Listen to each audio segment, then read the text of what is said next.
You know, because for us, that's such a word that like our grandparents will look at us crazy for. Gotcha. But we have come to know their history and their culture, and you know, just the people, and that has been an enlightening experience for us. So, convicts like that as a, you know, naming people. That's like what? Yeah, hey, You know? I said it before. Like, we're living in a backwards time where if you start to understand what's being said, it's actually the opposite of what they're being using it for so many years. You know what I'm saying? So around the world, they may say it one way, but on the other side of the world, it may be meaning the total opposite. Right.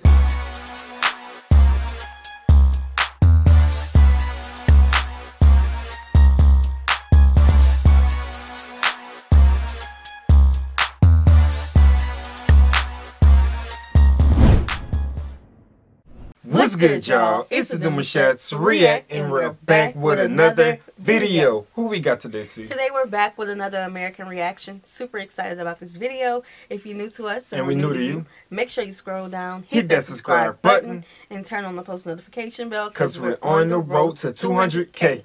And we cannot get there without you guys, alright? Join the family. Without further ado, let's get into the video. Let's get it. Is Australia the next big thing in the world? Well, okay, I guess it's big, but I mean, like, is Australia the next hot thing? Okay, you got me there too. I mean, will the last frontier be the next frontier to rise to global power? There might be a good chance, but let's talk about some of their challenges along the way, and it's not just being surrounded by animals that will kill you if you look at them strangely. First, let's... Not that he mean literally, like, the animals out there are that wild, like, they're everywhere. Now, you know our Aussie supporters gonna come get you. They know it too. They gonna agree with me, Aussie. They gonna agree, like, 100%, like, okay. For real. Let's actually go to the place. It sits here under the earth out of view from anybody. It's huge, it's flat, it's coastal, and it's dry. So dry. 1/3 of Australia is desert and 1/3 of it is semi-desert, making up the outback, which changed the Australians from posh, manners-loving British criminals to brash, wallaby-riding bogans. Since they couldn't live there, the Australians huddled on the coasts into large cities. In fact, 5 of them make up over half the population, and almost all Australians live on the east coast on the other side of those mountains, making Perth the most isolated major city on Earth, so you really don't want to know what goes on there. The west was too dry, the north was too wet, the south had 100-meter tall cliffs, the interior is probably the closest thing to hell on earth there is, and the east is actually really nice. I'm so jealous of their weather and their shining sun and their happiness and their lack of this and their... So what do these Australians in the east do all day other than catch 30-meter high waves? Duh. They farm. Australians never do anything small, and I mean anything, and their farms are no exception, being some of the largest on Earth, with 55% of their land technically used for farming, although most of that farmland looks like this. Dry and wide. Why doesn't it look like this? Because of that. The Australians don't have that. Sure, they have rivers, but the important ones where people live, namely the Murray-Darling Basin, which makes up over half of water consumption, are constantly at risk of drying up. Sure, they have the ocean, but that doesn't do much when it's saltier than the average YouTube comment section. And the billabongs around Australia don't do much when you could be eaten alive for swimming in them. Water security is the first big challenge Australia will need to face, and so far, they're not doing a great job. See, Australia gets wet from 2 main cycles, the Southern Oscillation and the Indian Ocean Dipole. Sometimes the high pressure air is over here, sometimes it's over here. How the wind works, who knows? That's only up to the Most High to decide. But however it works, all you need to know is that Australia has 3-year cycles of being very dry and 3-year cycles of being very wet, scientifically named. No, I'm not tripping, but it sounds like he playing some Drake in the background of his songs. Bro, I'm not tripping. Only you would see that. So I'm thinking to myself, though, you know, Australia has like a lot of land when it comes to farming, though it's dry. I don't know if anybody thought about building like the world's biggest greenhouse. You know what I'm saying? And then just have like sprinklers go off every blue moon, especially in hot areas like this. You know what I'm saying? But what would you think with everything, right? What you mean everything?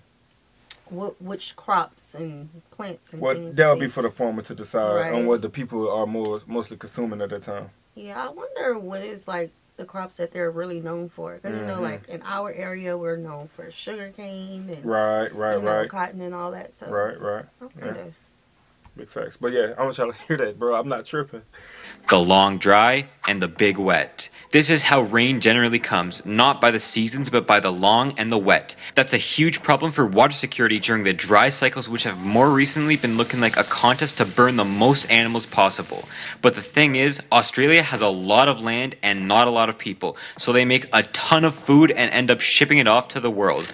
Not a big deal, right? Wrong! Technically, with every ounce of food they ship off, they're also shipping off the water that was used to make that food, also called virtual water. And because of huge calorie exports, restrictions on foreign food and crops entering the country, and some subsidies given to farmers, it makes Australia the largest virtual water exporter on Earth. The driest continent on the planet is also technically the largest water exporter too, giving away as much as their stored water reservoir every year. That's not going to go very well when Australia gets even more dry from a changing climate and fires, droughts, dust storms rage on and river inflows dry up.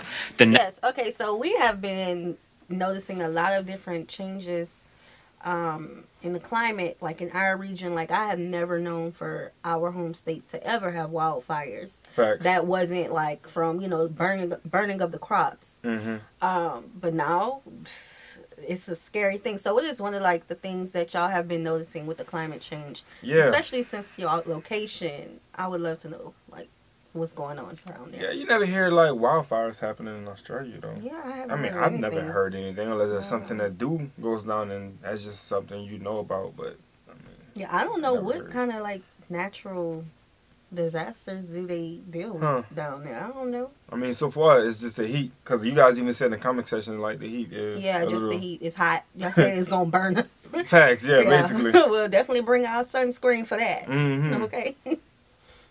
Next long dries are gonna feel like that. Dry and long.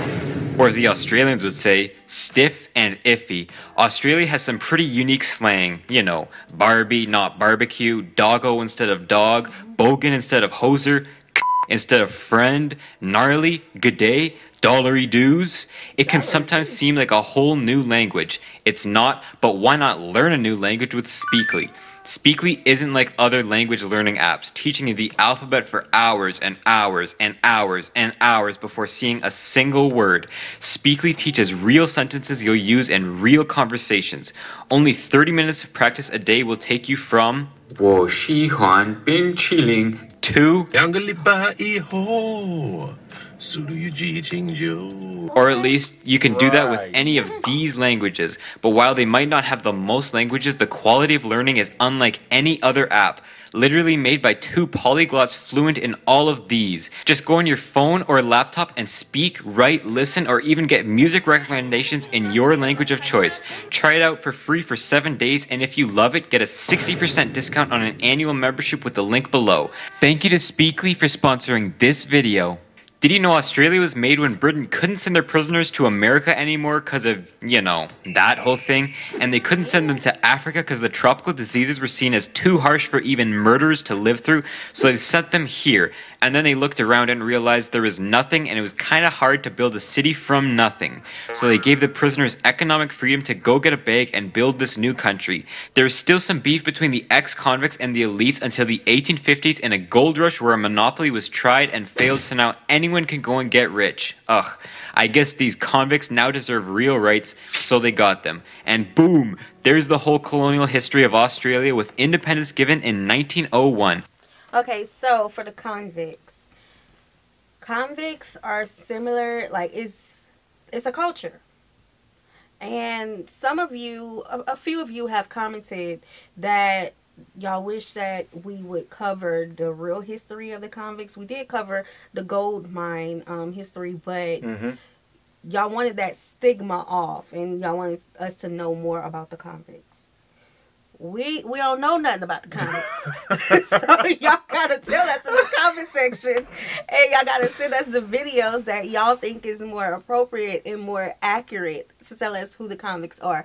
I relate learning the history of the convicts to kind of like what we did with South Africa, the colored history, and how that was like, wait, what? Right, You know, right. because for us, that's such a word that like our grandparents will look at us crazy for. Gotcha. But we Yeah. have come to know their history and their culture, and you know, just the people, and that has been an enlightening experience for us. So convicts, like that, as a, you know, naming people, that's like what. Yeah, hey, You know? I said it before, like, we're living in a backwards time where if you start to understand what's being said, it's actually the opposite Yes, of what yes. they're being using it for so many years. You know what I'm Mhm. saying? So around the world, they may say it one way, but on the other side of the world, it may be meaning the total opposite. Right, right. So it's like, you can't even put two and two together, obviously, you know what I'm saying? So, Exactly. And y'all know we're open-minded people over here. We just want to understand. Yeah. All right, so let's talk about the convicts. Let's see, like, just saying it like that sounds like, for anybody else Yeah. who knows the negative words of that type of term, Yeah, then it'd be for like, us. for what? Like, what you talking What we about? talking about convicts for? But it's, Right. you guys just gotta understand. Yeah, You gotta, open your mind you gotta to be new here. horizons. all that stuff. Yeah. Yes. Let's talk about it. Now is free, equal-ish, and ready to industrialize. Luckily, they knew what to industrialize into. Digging! Dig, talked about dig, it. dig, dig, dig, dig. Australia is a massive exporter of iron, coal, gold, copper, nickel, gas, zinc, lead, manganese, aluminum, tin. Whoa, you fell asleep there. You didn't let me finish my list of metals. Titanium, uranium, silver. Yeah, if it's a metal, chances are Australia probably supplies it to you. Okay, Especially iron or coal. 70% of all their exports are raw materials straight from the ground, making them a little dependent on world markets for monetary stability and making all of their other economic sectors completely uncompetitive on the world stage. But See who that, y'all? cares? They didn't stop just at fossils. They kept digging. Just want to put that out there. Because, you know, a lot of times you'd be like, oh, what this type of architect they got going on over here? Well, they found a new fossil or this new type of thing that was Yeah. living such years ago. But the truth is, it's deeper than that. Something down there. It's more stuff to be, you know. Discover. They're young and they're turned and got ditches galore, tripling the per capita income since 2000 from the investment put into mining by... 我在北京 Just kidding, it's mostly by the US, UK, and Belgium. China is just the one who eats all of the iron. Seriously? And the extra money is put into other sectors. Despite what I say, Australia is still a highly diversified, rich economy. Shocking, I know. Yeah, Most of that these facts economy with is them. based in the cities, as most Australians are in fact cowards and refuse to live among the dingoes in the outback. And the data is great. Low inflation, falling unemployment, high GDP growth, and they haven't had a recession in 3 decades. Yes, decades, not years.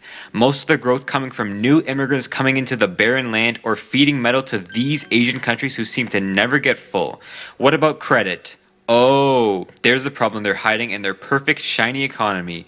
Credit has increased almost 8 times since 2000, outpacing GDP, which only grew by 3 times. Almost all of the new credit grew from housing. Australia might be sprawling, but it's incredibly dense in the places where people actually want to live, with more and more immigrants coming into the port cities where housing can't really spread outwards, raising the price of a bungalow, and the tax code forces Australians to get addicted to buying more and more housing. They have something called negative gearing, which isn't what Lance Armstrong did when he got caught. Instead, it's essentially when you buy a house or land so that it goes down in value and you cut it off your tax bill.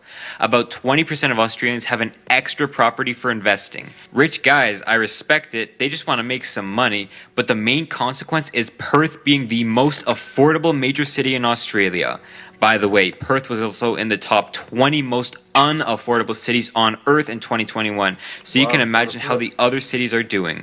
It's like a country where half the population lives in LA. They might be rich, but things get expensive. So their dirty economy based on dirt, and dirt, which is also pretty overcredited and hasn't had a recession in a minute, is pretty damn volatile to swings in global metal demand and housing prices.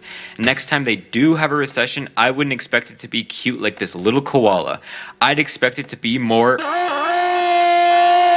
So why do I think Australia might be a growing power throughout the century? It's simple, really. They're secure. Now, young Australians may look in the mirror and feel pretty insecure about themselves, but then they'll remember, I have coal and money and food, and feel a whole lot better about themselves. They're the main supplier of raw materials to Asia. They're like an English coal miner slapped in the middle of Asia, or on the outside, I guess. And because of that, the UK, and much, much, much more importantly, the US loves to work with them.